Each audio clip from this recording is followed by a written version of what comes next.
Happy New Year, everybody. Thank you for joining. Wishing you much success here in 2024. For our first time guest here today, each month at the beginning, we talk about the advocacy initiatives we're doing to further the financial wellness movement. And we're going to be sharing with you some of the campaigns we have going on in January and discussing how you can participate to help us in this economic empowerment agenda. Let's dive right into it. We have three main campaigns going on in January. First, we released the data from our financial illiteracy cost survey. This is our 7th year running the survey, and we have the data here we'll share with you and also talk about how you can bring this and share this within your community. Next, we're going to be sharing with you New Year's resolutions, the top 5 common areas that people make New Year's resolutions around, and how money is integral in a part of most of those resolutions. We have some data from a brand new survey we're doing this year. And lastly, we'll talk about why January is a most important month for educators, for coaches, and for those in financial services to really help those that you're serving keep momentum and gain it and maintain it through the end of the year. Let's get started right away with the cost of financial illiteracy data.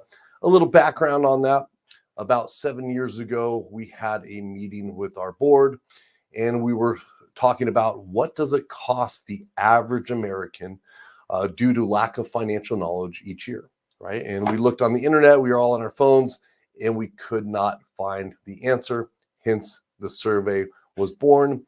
And we asked them one simple question, as you can see on the screen, during the past year, about how much money do you think you lacked?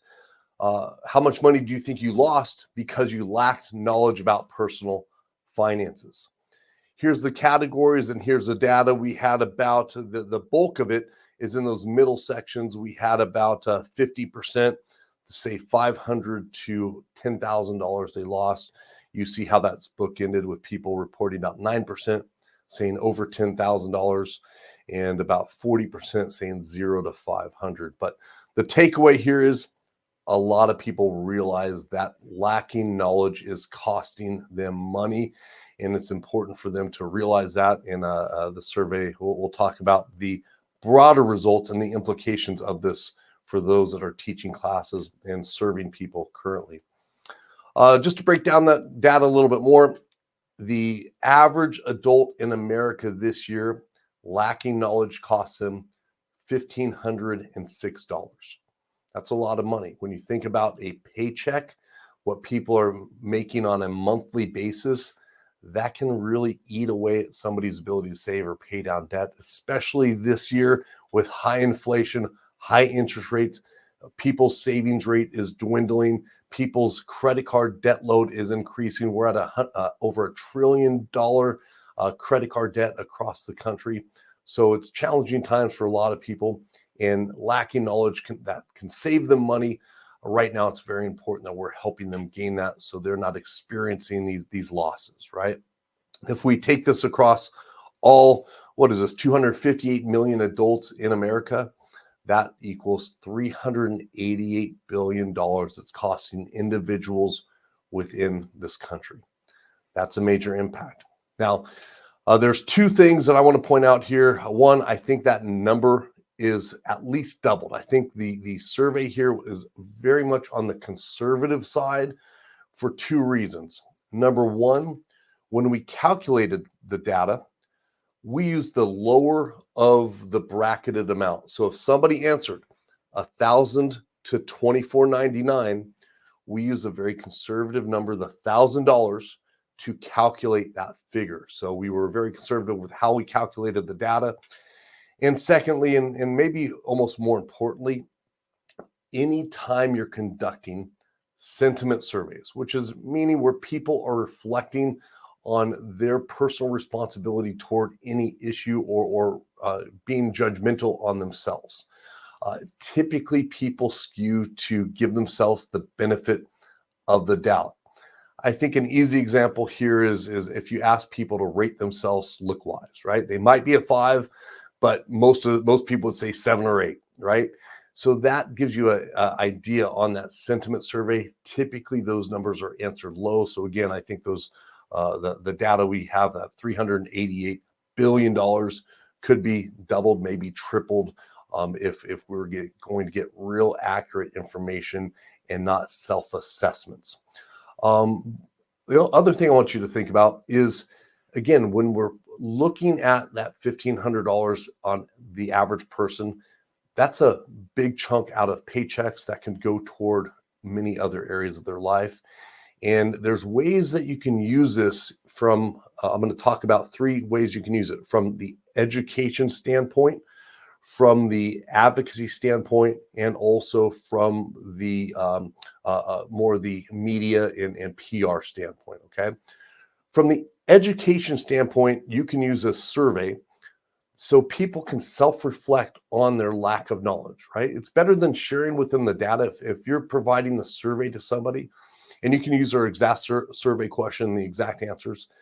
If somebody is thinking to themselves, how much am I responsible for my financial situation? How much did I lose this year because I lack knowledge? It's getting them to self-assess where they're at. So I think the survey is good in the classroom. It's good via social channels. You can use it in many ways to provide that education. And when somebody can admit, something that I personally did is causing me pain, we're taking them a step closer to taking positive action toward improving their finances. So from the education standpoint, that's how we can use it.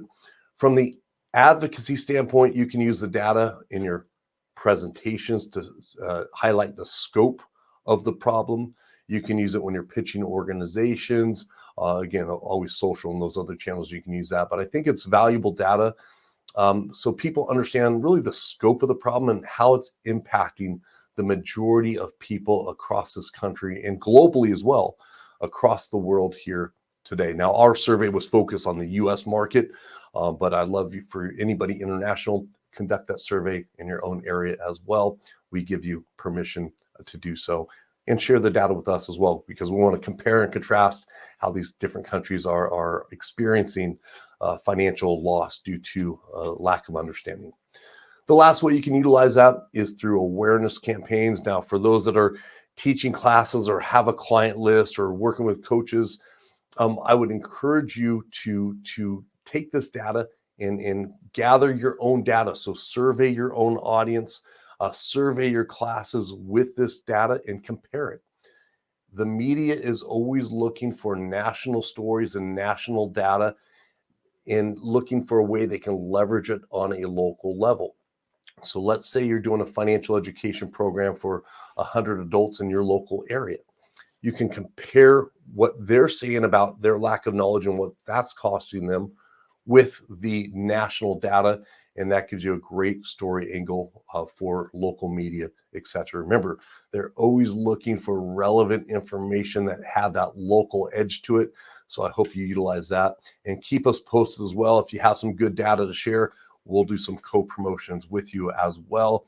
Again, we do these surveys, we do these promotions so that you advocates, educators, coaches can leverage this and really help us push that financial literacy movement forward. So that was the cost survey. I hope you find that useful and leverage that for what it's worth. The second survey I want to talk about that we released this month is relating personal finance to the top categories of New Year's resolutions that people have. So each year, people make New Year's resolutions, right?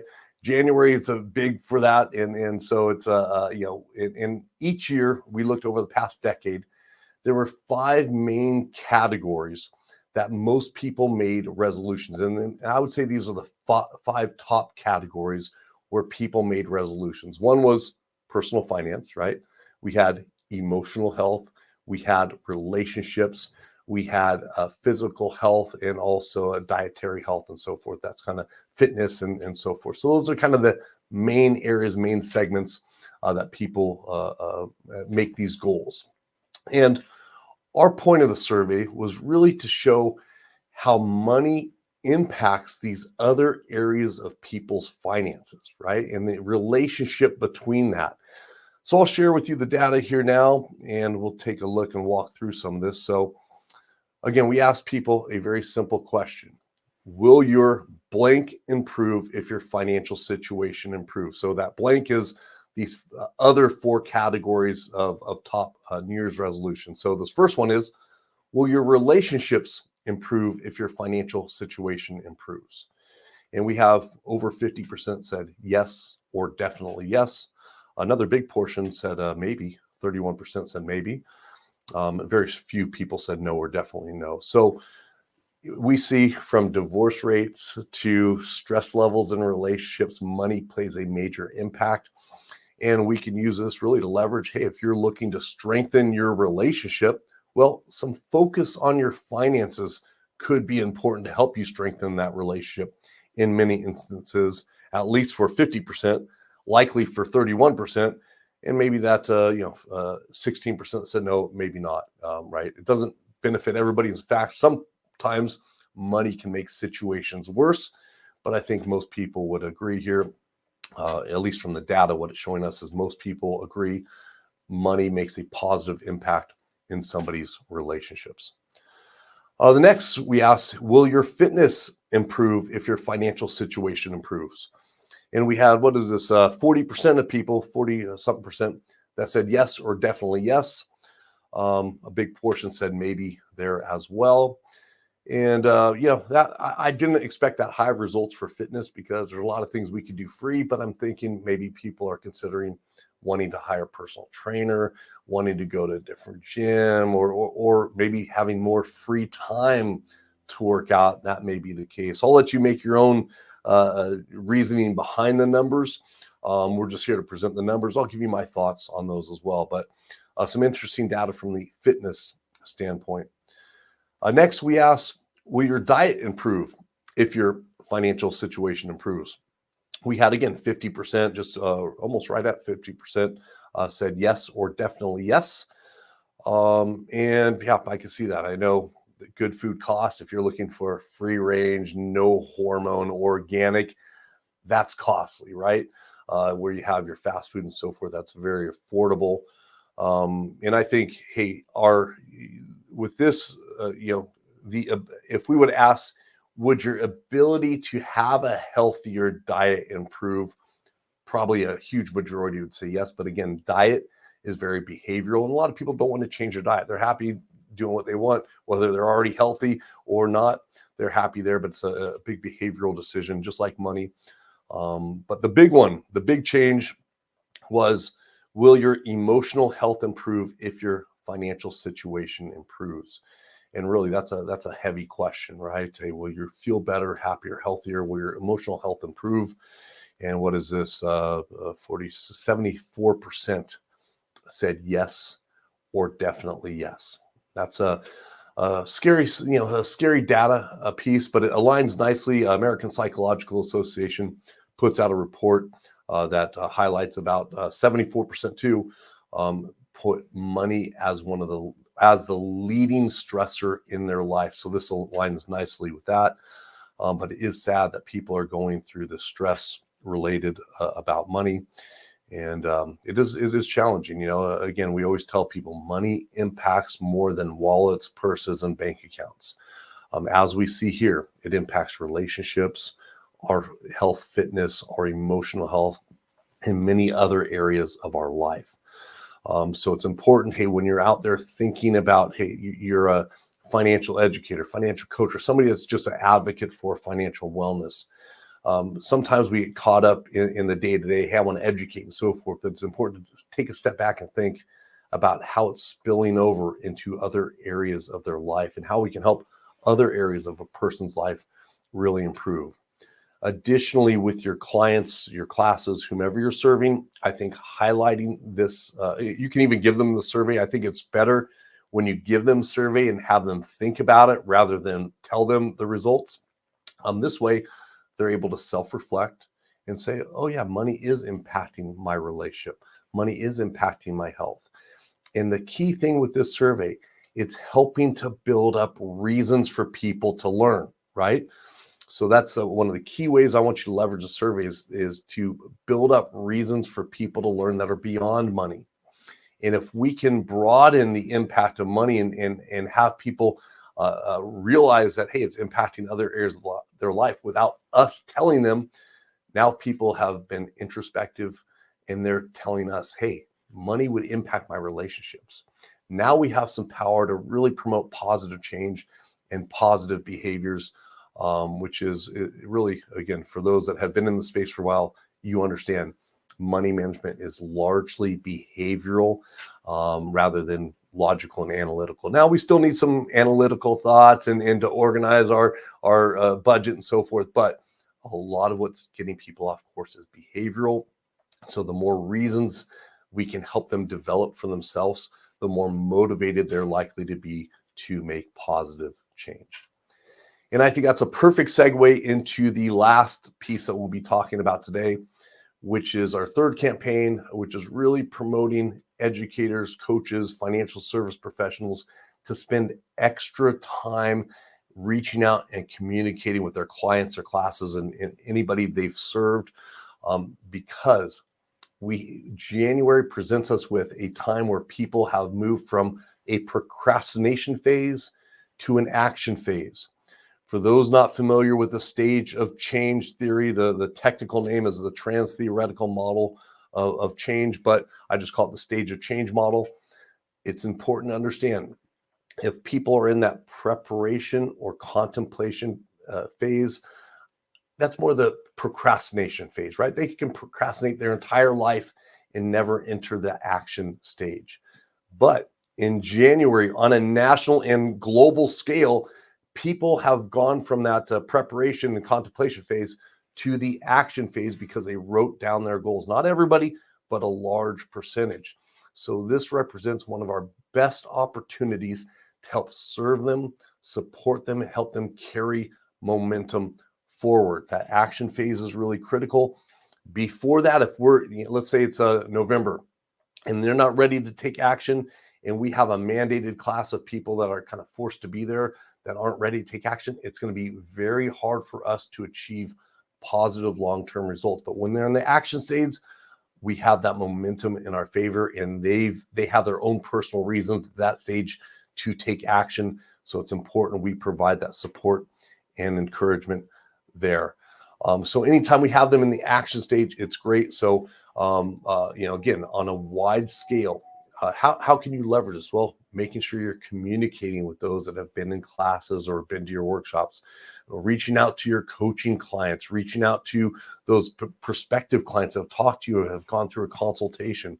If you're in financial services, the same thing there as well. But this represents a great opportunity for you to provide support and encouragement. Well, let me give an example. So January 2nd, right? Day after New Year's. I go to the gym year round, but what happens January 2nd? The amount of people in the gym go from this level to almost, I would say 50, 60% more in the gym. It's packed. And me going to the gym for upwards of 30 years, I understand that by February, that gym will be back down to normal levels. We'll be back down to, September, October, November levels. Sometimes you get a little kick in when the weather starts to get warmer before summer because, hey, they're ready to get in shape before summer. But January is the biggest thing I see here, and the same with personal finance. Now, if somebody, I'm just going back to that analogy of working out. If somebody, when January came, they hired a coach, they had an accountability and support system, or they scheduled to attend classes through February and March, or now they're in a stage to achieve longer term success because they have that support, right? They have that encouragement. They have somebody to guide them and help them navigate. And really that same concept applies to personal finance. What happens? People write down their financial goals. Maybe they start to do something like talk to a credit card company or something, and they get frustrated because oftentimes it's frustrating to do little things like that. You negotiate rates on credit card, transfer, open a new credit card, transfer bank accounts, whatever, where they see they want improvement, cut down their spending, etc. And they have a few stumbling blocks. If they had a support partner, an accountability person, or somebody help them carry the momentum, now we can extend them through February, March. And once we see some positive momentum from people in personal finance, or really anything for that matter, people are more likely to continue. So going back to that workout example, hey, if people go through January and they're starting to see results, right? Maybe they're their body adapts quickly. They're starting to see results. Now they're going to be in better position to continue that because they're motivated. If somebody works out hard all January, they're dieting, they're working out hard, they see nothing. They look in the mirror, they jump on the scale, nothing changed. Well, that motivation can drop off very quickly. And just like with improving your body and money, things take a little while longer to shape up, right? So, if you haven't worked out in a few years and you go in, you're not going to immediately see results after a month unless you're a very unique type of person. Same thing with money. Typically, there's a waiting game. If you're trying to improve your credit, you're not going to see that in a month. So by providing that support, by reaching out to them, maybe conducting some extra events, maybe providing those personal calls or just connecting with them in some way and letting them know you're there to support them, it's a critical time. They have the momentum. They have the reasons. Help them carry that through. Again, going back, they're in the action stage now. That's where we're working so hard to get people through the year. And this whole New Year's has done it for us. So please take advantage of that. So with that said, I'm looking forward to talking to you all again in February. We have our Love and Money Month coming up. We have some exciting campaigns there. Please take advantage of these campaigns. These are there for you. We want you to leverage this to really continue this movement of economic empowerment through financial education. And really, it requires each of us doing it. Still a very grassroots movement. So we appreciate your efforts, and I wish you a great 2024.